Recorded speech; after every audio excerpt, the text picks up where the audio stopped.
G'day friends, welcome to today's YouTube video. My name is James, welcome back to my channel, welcome if you're new. Today's video is all about Collage Club for October 2021, so if that is something you're interested in, stick around and I'm going to tell you where everything comes from. We have 8 sheets this month. It's kind of a Halloween mega pack. I did not intend for that to happen, but as I was scanning everything in and going through my old journals, I just got so excited to share it all with you, especially going right back into some of my first art journals, back into my Digistamp days. Like, we got some retro Jlb creative in here. I got overly excited, and believe it or not, this is the edit. This is the edited down version. So, you know, we've still got plenty to use for Halloween Collage Club sets in the future, but by then we'll probably have made so much more as well, so I don't know what to do about it, to be honest. I've just given you a whole lot of it, very varied, very mixed. Like I said, some of it comes from the archives, some of it's very recent, very new, so hopefully you can enjoy the pick and mix selection from this mega pack of collage sheets. Let's get started with this one. Our typical information, Collage Club stuff in the description box below. That's probably where you're going to get the most information from, so I won't bother recapping it today. Print on white matte sticker paper. I actually did a few on gloss today as well, so you can see the difference in quality, because there is a vibrancy difference. And also used my Silhouette Portrait 3 to make these kiss cut stickers, so I can use them a whole lot easier. Ever since I've done that, I use these all the time. When I used to have to fussy cut and glue, didn't use them as much. But I keep them stored in a white binder. That's why I have the 3 ring punch in there. And I usually just flick through them every now and again and just pull out a whole bunch as I go. So that is my process. I use a Canon MX922 printer. That's everything, I think, logistics-wise. I can let you know. I've set up this whole arrangement today, and honestly, it was more hassle than it's worth, so please don't get used to it. Everything's in my way. I just want to like clear it all out, but I think it looks pretty. Anyway, this is a lot of Disney from my Golden Book journals, a lot of lessons inspired by Art Journaling the Magic. Pieces inspired from lessons I did at Art Journaling the Magic. So I enjoyed doing these candy apples, and I did a few versions with Maleficent and the Green Aliens. You call them candy apples, caramel apples. We call them toffee apples in Australia, so bit of trivia for you. And little Miguel, and this is a Stitch meets Captain Hook meets Pumpkin. This is from the Haunted Mansion Holiday, a one-line contour sketch. This is one of my first one-line contour sketches I ever did. This is the one, the infamous story where Tanji told me to do it, and I said no. It was a much nicer story than that, but essentially I was very anxious to try it, didn't want to do it, didn't want to fail at it, and then once I'd done it, had such a great time doing it, set off on a course of one-line contour drawing ever since. So this is kind of a special piece for me as far as one-line contours go, so I'm excited to share that one with you. This is a lineup of Disney characters as a silhouette, trick-or-treating. Wednesday Addams, because you cannot stop me, there's just always a Wednesday Addams popping up everywhere, even outside of Halloween season, the spooky season. The reason I love it is because I love the movies, The Addams Family and The Addams Family Values. Addams Family Values is probably one of my favorite sequels to any movie ever. Love Joan Cusack. I love Angelica Houston. I think Morticia Addams, Angelica Houston is just iconic. Christina Ricci, super haunting. Just is so much fun to draw or draw reference from. So I have a lot of Wednesday Addams, just kind of typically. That's always been something that lurks around with me, which is interesting because I'm not a big spooky gal. Like, I'm not like one of those people that just dies for Halloween, but I don't know, I've always kind of had a thing for the Addams Family. Maybe I have. You know, I think it was back in my emo phase in high school. You know, parts of your emo phase never really leave you, do they? Anyway, these are my Cutie Pie stamp sets, just a few Mickey and Minnies. It's kind of funny because they're like the Cutie Pies, but they're dressed up as Mickey and Minnie, so to me it gave me like a bit of a costumey vibe for Halloween. And we have Wally, because I love Wally. You'll see a few of these little gaps filled with little circle snippets. These are from my first journal, my Art Delusions small journal. And I thought I'd just give you little simple shapes. Sometimes it's nice to balance out really heavy illustration pieces with just little tiny bits, so that you can kind of flesh out a piece, or you can fill smaller areas, because something like this is pretty substantial. So that's how I've just kind of added those in there. Let's move to page 2. This was from Art Snacks in September 2021. You can actually see all of that come together. These were the 2 sketches I did kind of thumbnailing the idea, and this was the finished piece. I really loved it so much, I decided to do it kind of a posterized version in black and white. You can also color that one in, or just leave it as is. Black and white is super fun too. Another one of those little geometric shapes. Circles, I could just say that. Mickey Pumpkin from when I visited Disneyland the other day. And these are templates for my new stamp sets that haven't arrived yet. Fingers crossed they're coming soon, because I had anticipated them already being here. But we've got A Bride of Frankenstein, Elvira Meets Morticia, and, of course, another Wednesday Addams. These little pieces down here are also a part of that stamp set. This is not to scale, none of these are, but this is like my new version of the corner pieces stamp set. So they kind of sit on lines. Like if you imagine lined paper, like in your journals or something, they sit on one of the lines. And that's why I created them in the first place. This is just kind of an updated version of them, which I really like.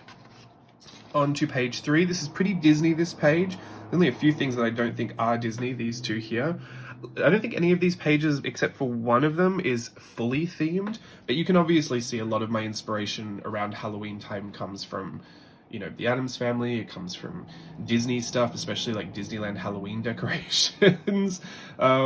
It's still pretty fantastical. I don't really ever go into the horror genre.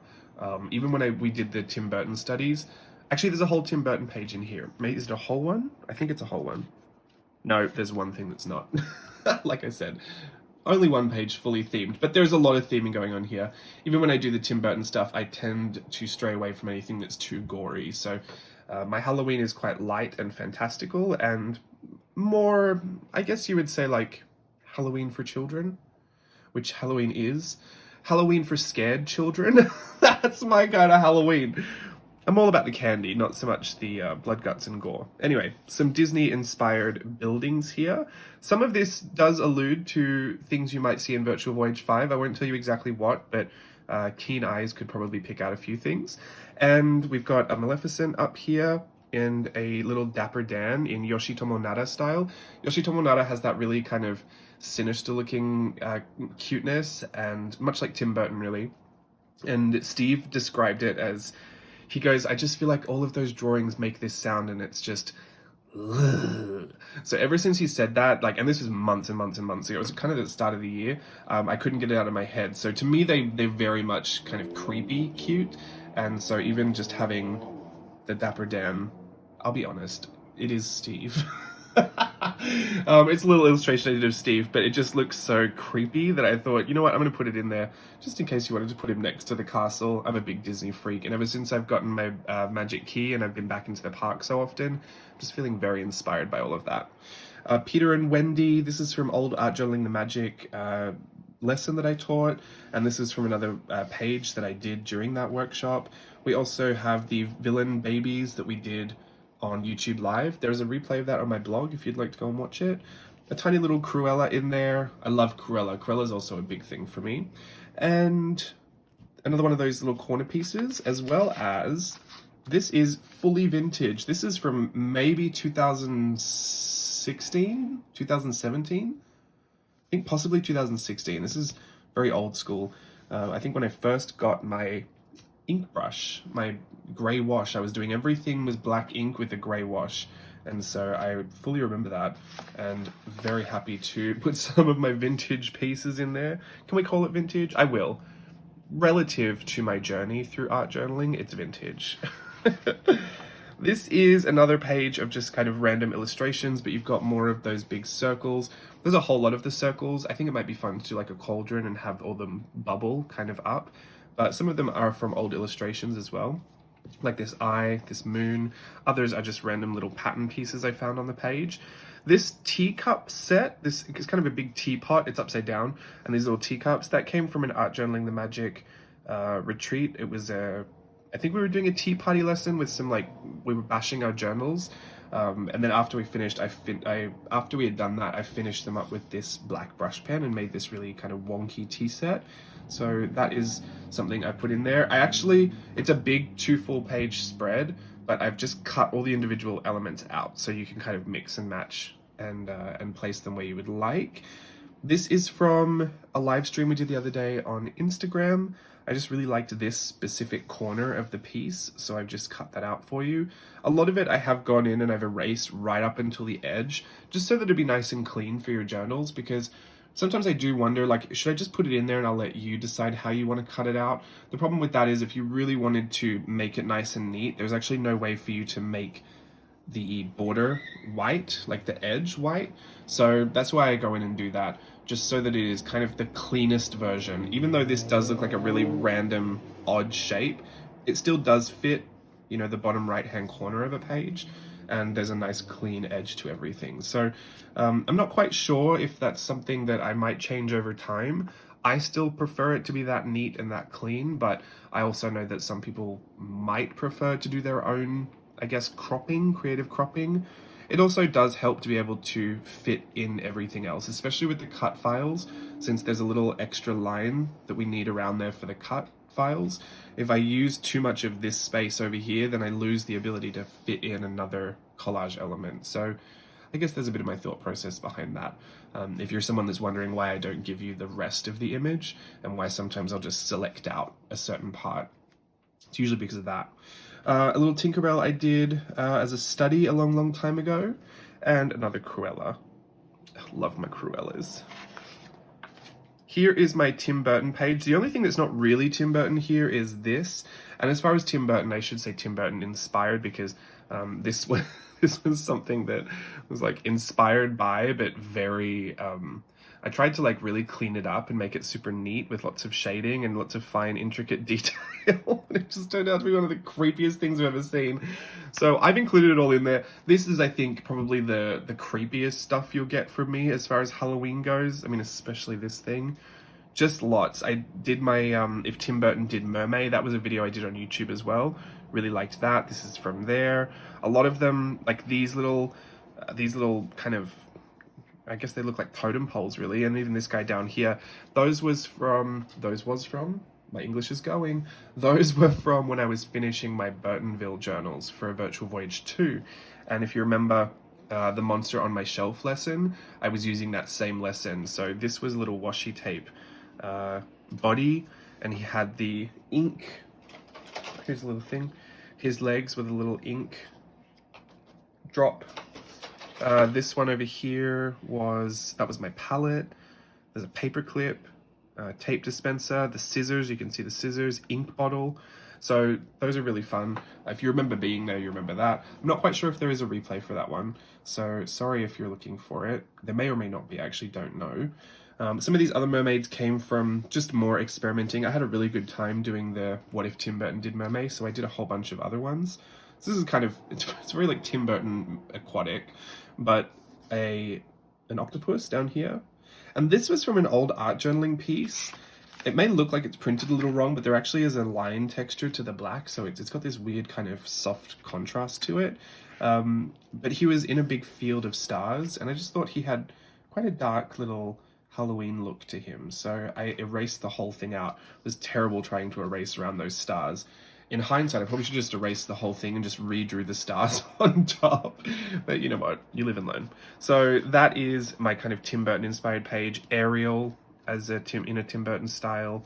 These little fish, little extra mermaids. I love this vampire one over here. He's super cute. But yeah, this one just cracks me up because it looks crazy. I admire the kind of the cleanliness of the drawing. I guess how neat it looks. And I like that it's some nice fine detail work, which is something I don't do all the time, but just the most bizarre mix of character pieces there. In any case, let's move on. This is another page. This was kind of where I was getting to the point where I was like, oh, I have all this stuff that I still haven't put in here, so I need to keep putting it in. This is from my first art journals, long time ago. This is an old digi stamp. This is my Cutie Pie stamp, but this was one of the first pieces I kind of made to test the stamp design, and it's probably still one of my favorites. It has this kind of pumpkin stitch dress. She's got like a little mechanical armature body, so she's kind of hollow with this heart-shaped top and this big head covering with these big old teeth. Some Sally-inspired socks.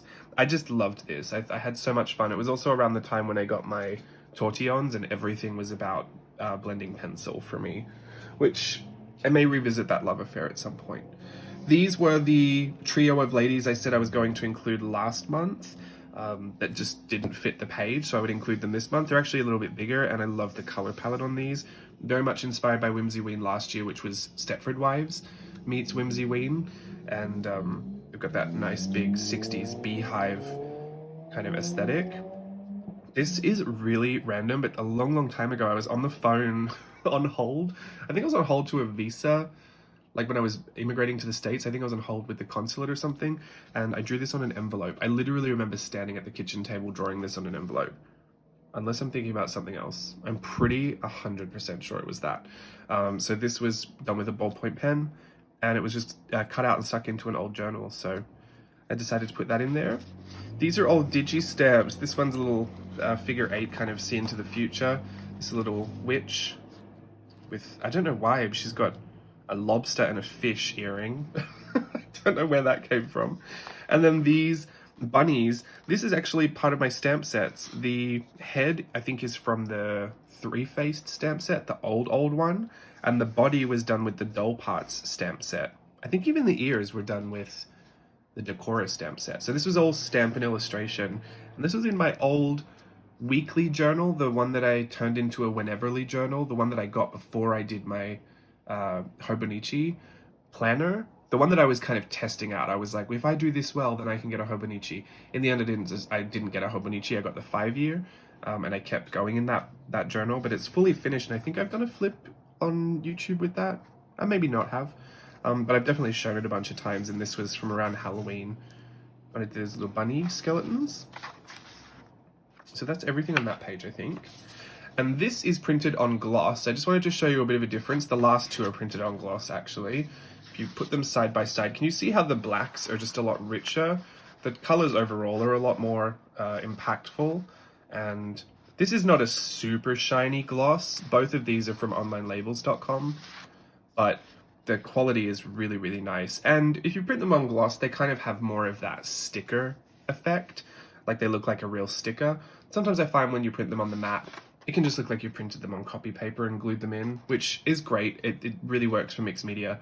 But if you're not the type of person to kind of draw over the top of them or use those collage pieces in a final artwork, sometimes I think it's just fun to print them out as stickers, especially because the quality is so nice. So that is just a bit of a recommendation there. I find that my scan and cut, what is it called?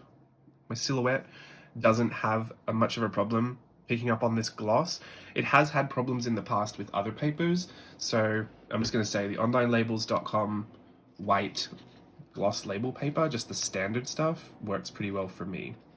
And these are digi stamps. There's 3 of the same here. This kind of Harley Quinn one that it doubles as this lock, shock, and barrel. And then this one, which is, I guess, a mix of all of it.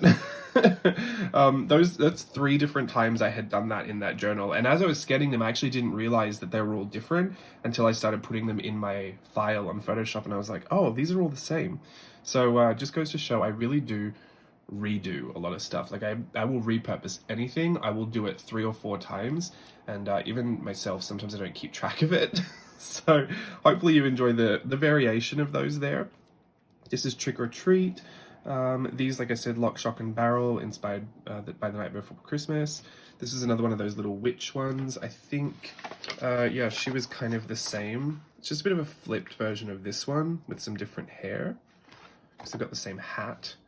And then this was a mixture of everything. This was a super random one. Back in the day, I used to make these digi stamps and I would sell them on Etsy. And I would make a few of different designs. I think we had... oh, I can't even tell you how many we had. We had tons. We had Disney fairies. We had, what are they called? Like flowers. We had all of these Halloween-looking ones. We had tons of them, but they were essentially these big old heads with these tiny little bodies, and then their actual body here was a big circular shape. So these were big lollies. This was a big pumpkin. These were Jack Skellington heads. This was a big, what do you call them? Octopus legs? Tentacles.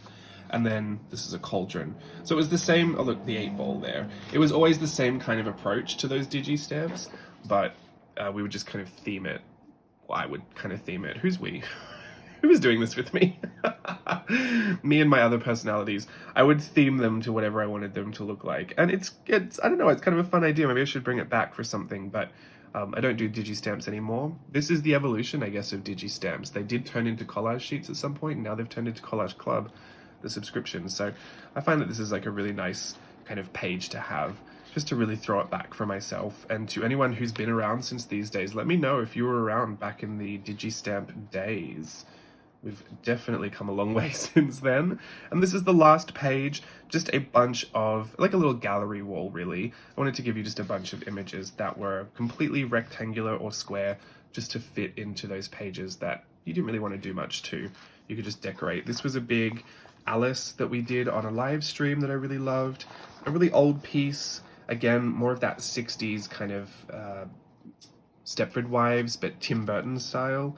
Another Cruella, because why not? We have 2 post-it notes that I just drew throughout the month. I kind of like that. I maybe would want to do a whole page of post-it notes, really. An eye, it was like one of these pieces, one of those very, very heavy mixed media pieces.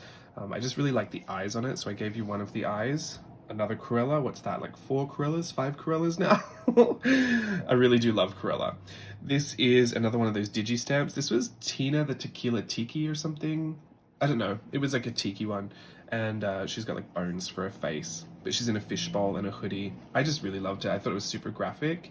This was just half of a face that was on a tag. I really loved the unbothered look of it. And then a long, long time ago, for Art Snacks, I did this full page of all these characters, but I actually printed it out. It was a page in your, I think, February. This was the last collage sheet. It was a full page spread of it, but I had actually cut that out and stuck it down onto a page and reinterpreted a whole bunch of, like a whole section of it. So this is actually a bit of a different version of it. So you may have already seen something similar to this, but now it looks like that. So reinterpret, revise,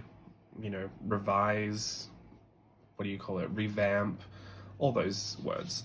Sometimes I think it's really fun to kind of reinvigorate, reinvent yourself. I've got to stop. I'm just going to be searching for adjectives that start with R. So these are the 8 sheets that you have for Collage Club October 2021, your Halloween mega pack. I hope you enjoy them. I cannot wait to see what you get up to with your collage sheets. All the information, like I said, is at the website. If you know, you know.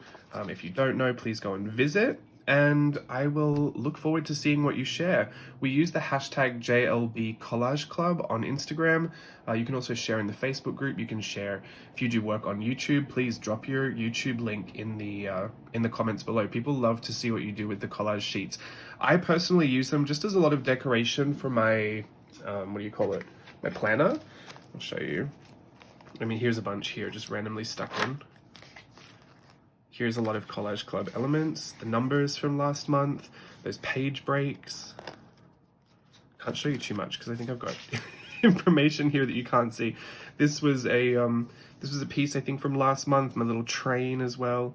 I will just put them anywhere and everywhere. I love to fill my journals with all of those illustrations, and because they usually live in all different journals, it's nice to kind of transfer one to another or use it and reinvent it in a new way. So that's what I do with them, but I don't think I'm the best person to get that kind of inspiration from, because like I said, I've already done this, so I'm not looking to kind of recreate the full journal spread. They're usually just decorative for me. Some people do use these and like create off of them. Perhaps I could show that one day. Maybe I'll do some page in 10 videos where we use some of these Collage Club elements. Maybe I'll do that. I might think about that today. In any case, that's it for me. Hope you have a wonderful day. I'll see you again when I see you. Until then, bye.